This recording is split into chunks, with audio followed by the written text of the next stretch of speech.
So I ended up taking my almost 5-year-old to the ER last night.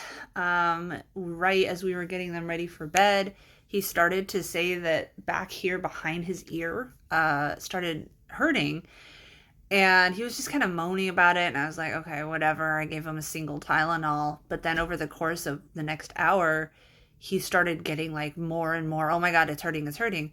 I called the after hours nurse, and as usual, she basically was like, take him to the ER. And I just was like, but it's so expensive. But I tried to put them to bed. He was still saying his ear hurt. And then basically 10 minutes later, he came out of his bed crying that, it really hurt, it really hurt. So I was just like, okay, fine. Took him to the ER. They did see us pretty quickly, which was nice. They generally kind of hasten up when you have kids, it seems like, especially young kids. But they came in, they took his vitals, they looked in his ear, and they said, well, his ear looks really, really red and, dangerous. Or not dangerous, angry, sorry. I'm very tired. Basically they said, well, it looks like another ear infection, and they gave him antibiotics. They gave him ibuprofen, which for some reason they kept calling Motrin, which I guess is the brand name for ibuprofen.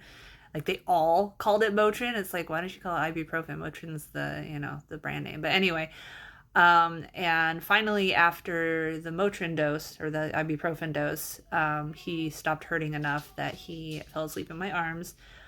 We got out, we went home. Overall, we were only in there like 2 hours, if that. So that part was nice. And then when I put him down to bed that time, he slept through till 7. But I'm just sitting here kind of just like a little freaked out, because every time, like we haven't gone to the ER with this insurance this time. When my husband changed jobs a year and a half ago now, we actually had to wait 3 months before he was officially hired so we could switch to employer health insurance. Otherwise, he was like considered a part-time hiree, and we had to use Medicaid.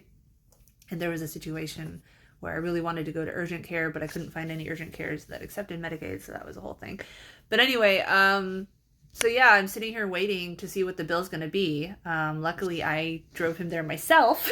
He was like crying in the back seat the whole time. But yeah, I've had to take the ambulance once myself and once for my other son when he was a baby. And both times it was like $2,000 just for the ambulance ride. So would be nice to have universal health care, but God forbid we take care of our own citizens. No. Much better to ban books and drag shows and allow kids to get slaughtered in school by guns.